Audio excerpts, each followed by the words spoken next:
Okay, thank you very much for inviting me to this panel. It's always an honor for me to be with my friends from Kashmir who are doing an outstanding work. And when we speak about Palestine, we always find that we have a lot of things in common, a lot of issues that we have in common and that we need to address together and side by side. So we have to help each other and stand with each other.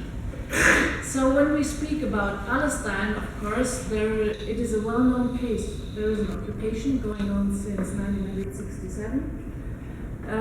There are tremendous human rights violations linked to the issue. And my task at the moment is, so what I'm doing as a representative of Scales for Justice, we are going to the ground, we are collecting information on human rights violations, and then we are sending the information to the Office of the High Commissioner for Human Rights, and we are trying to engage the Office of the High Commissioner for Human Rights, and also trying to bring human rights defenders from the ground to Geneva.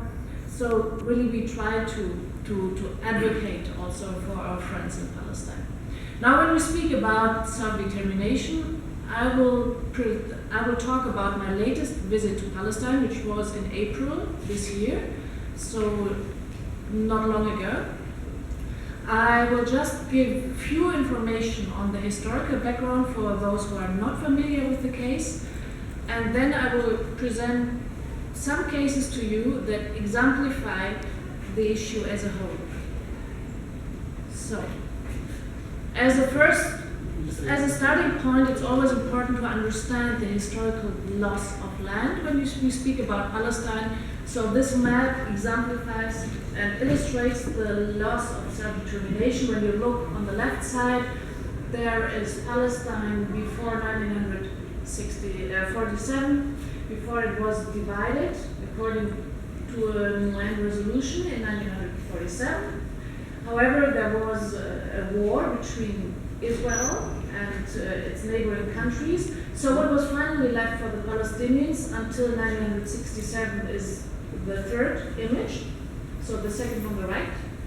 But following the Six-Day War and the occupation, so what is actually under Palestinian control is what you see on the right. So this just the map illustrates the loss of self-determination, and we will see in detail what it does to the people. And actually, it's the impact on the people and the human rights what drives me and what makes me stand up. What is less well known is the division of Palestine into Area A, B, C, which was following the Oslo Accords in '94. Actually, the Oslo Accords divided Palestine into three areas. Area C, which is under full Israeli control, which is means military and civil administration, everything. And this is the light yellow, which is 60% of the West Bank. Then we have areas of mixed control, which is the green. And what is under full Palestinian control is only 18%. So you see, Palestinians only own 18% of the territories occupied and where they have full control. But even there, they are heavily impacted by the Israeli occupation, and especially by the establishment of settlements that are known to be illegal under international law, but the settlers have bit by bit settled down in the occupied territories. It is forbidden under international law. International law says the occupying power shall not deport or transfer parts of its own population into the territories it occupies. However, those settlers, usually they start coming, they build up, they just put some containers or something, then they connect it to electricity, and bit by bit it gets a village. Most of these settlements are in Area C, which is under full Israeli control, and it makes very clear that the real aim is to take over Area C. So take over as much land as possible and leave as little as possible to the Palestinians. Now, the human rights impact of these settlements is severe. First of all, of course, there is the loss of land. But that's not all. It is that these settlers have a privilege. They are supposed to have the same living standards as other people in Israel, which means they are fully protected by the military on the expenses of Palestinians. They have priority access to water. They have security. They have roads. They are under civil law, which means they are innocent until proven guilty. However, Palestinians are under military law, which means they are guilty until proven innocent, which means if one settler comes and attacks a Palestinian, usually the Palestinian gets arrested. And so, actually, the settlements are established on the back of the Palestinians and on the expense of the Palestinians. They have been condemned over and over again by the international community, and still it's going on, and the settlers are with a clear aim to take over the land and with a clear message, Palestinians, you have nothing to do here, this is our land, and this is clear colonialism. So this is just as a background. I will just address 4 issues and explain to you these issues. So, of course, one issue is, as you see, the checkpoints.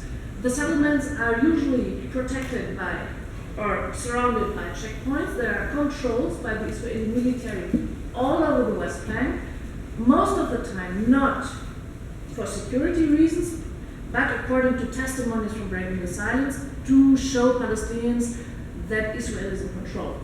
And this is, most of the time, it's linked to discrimination and totally arbitrary.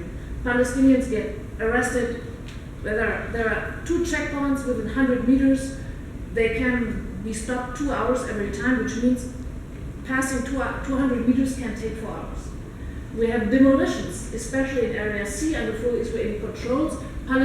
Israel doesn't even give building permits to Palestinians on their own land, so they have to build without permits. Their houses get demolished.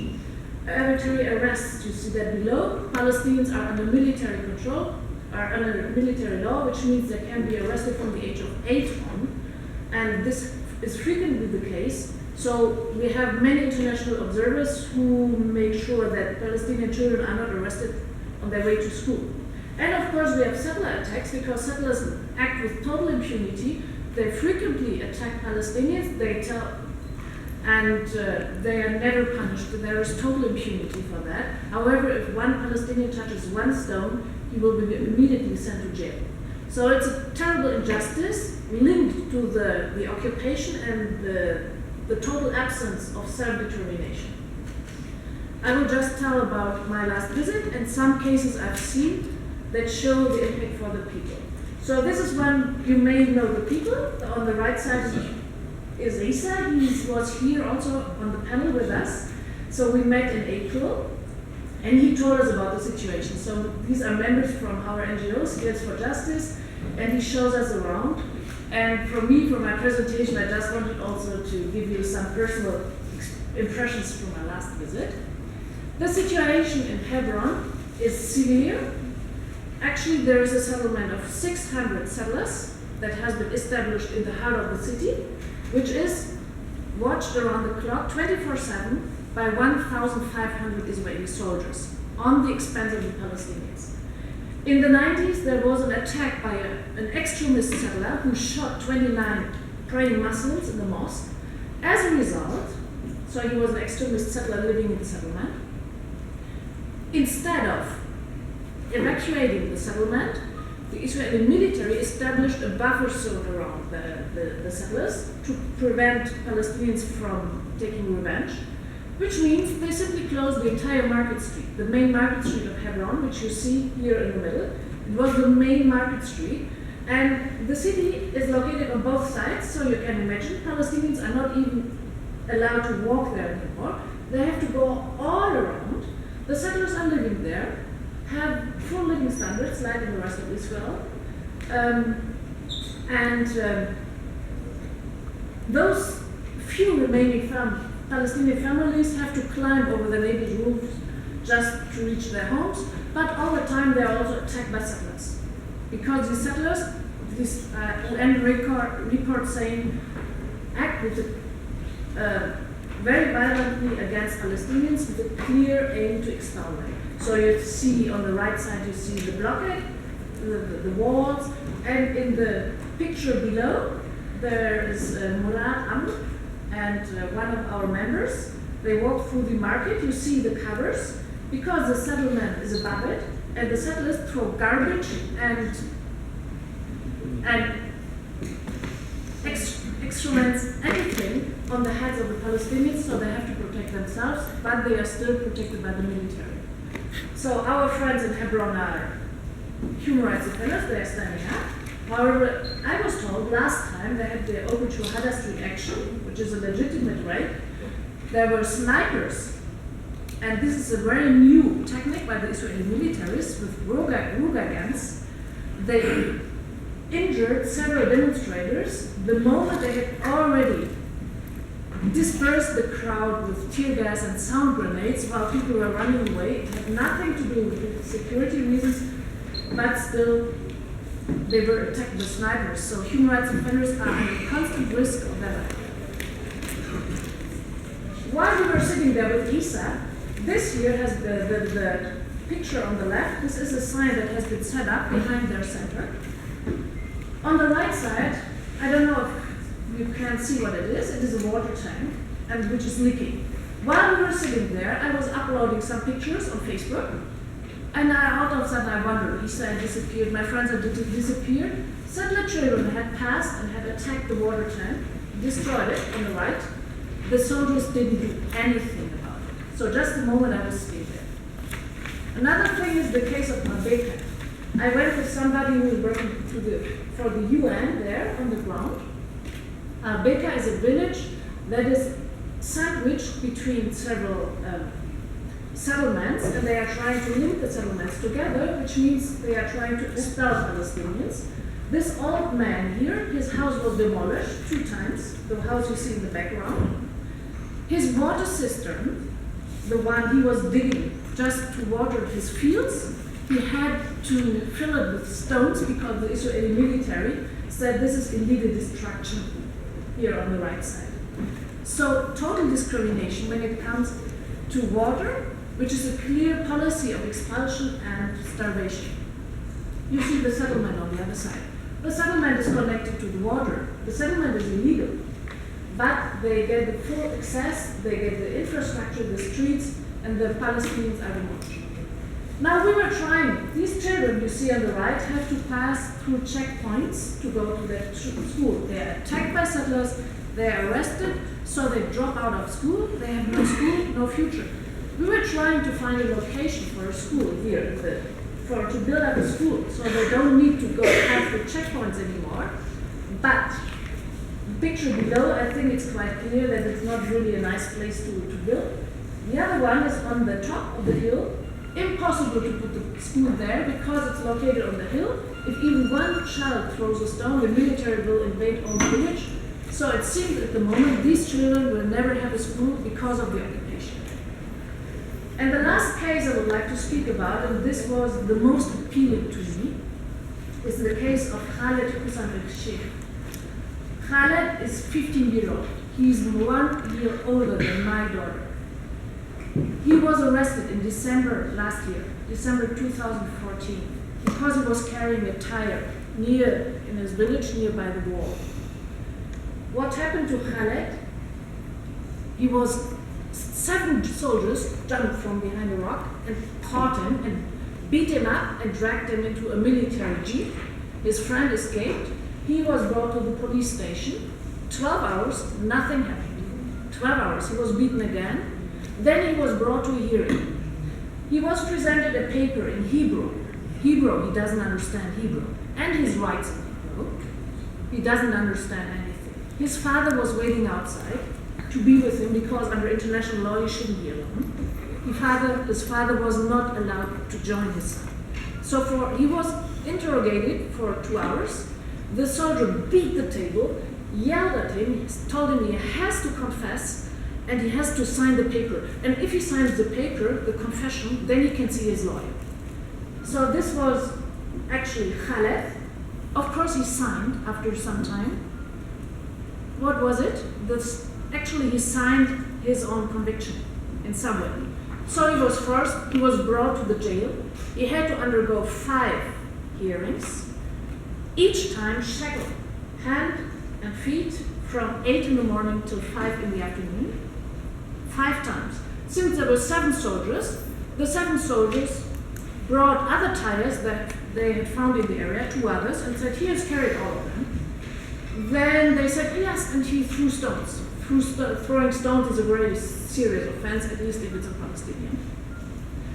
So I really wonder, I mean, you see Khaled, how can he carry 3 tires? And even if he's carrying even 3 tires, how can he still throw stones? I mean, it's not logic. But since there were 7 soldiers, he was convicted, sent to jail. Problem is, Khaled has anemia, blood sickness. He told his fellow, he was kept in Ofer jail. He was not transferred to a juvenile station, so Ofer military jail with adults. He told them, I have anemia, I need medical treatment. They didn't believe him. The family sent in all medical records, everything. Nothing happened. Then, to give the illusion of care, they brought him to the prison doctor. The prison doctor took the blood pressure and gave him painkillers. So for 3 months, Khaled hasn't had any medical treatment. Finally, his lawyer put pressure, and he received medical treatment for about 1 month. He was released in April, and here in this picture, he has been released 2 days. He had to be transferred to the hospital immediately. And I was so appealed by this case, also by the case of Al-Beka and Hebron, because we see occupation, what it is doing to people. It denies people of their right to health, education, future, anything. And that's what we have in common here, and that's why we are standing side by side to fight for the right to self-determination.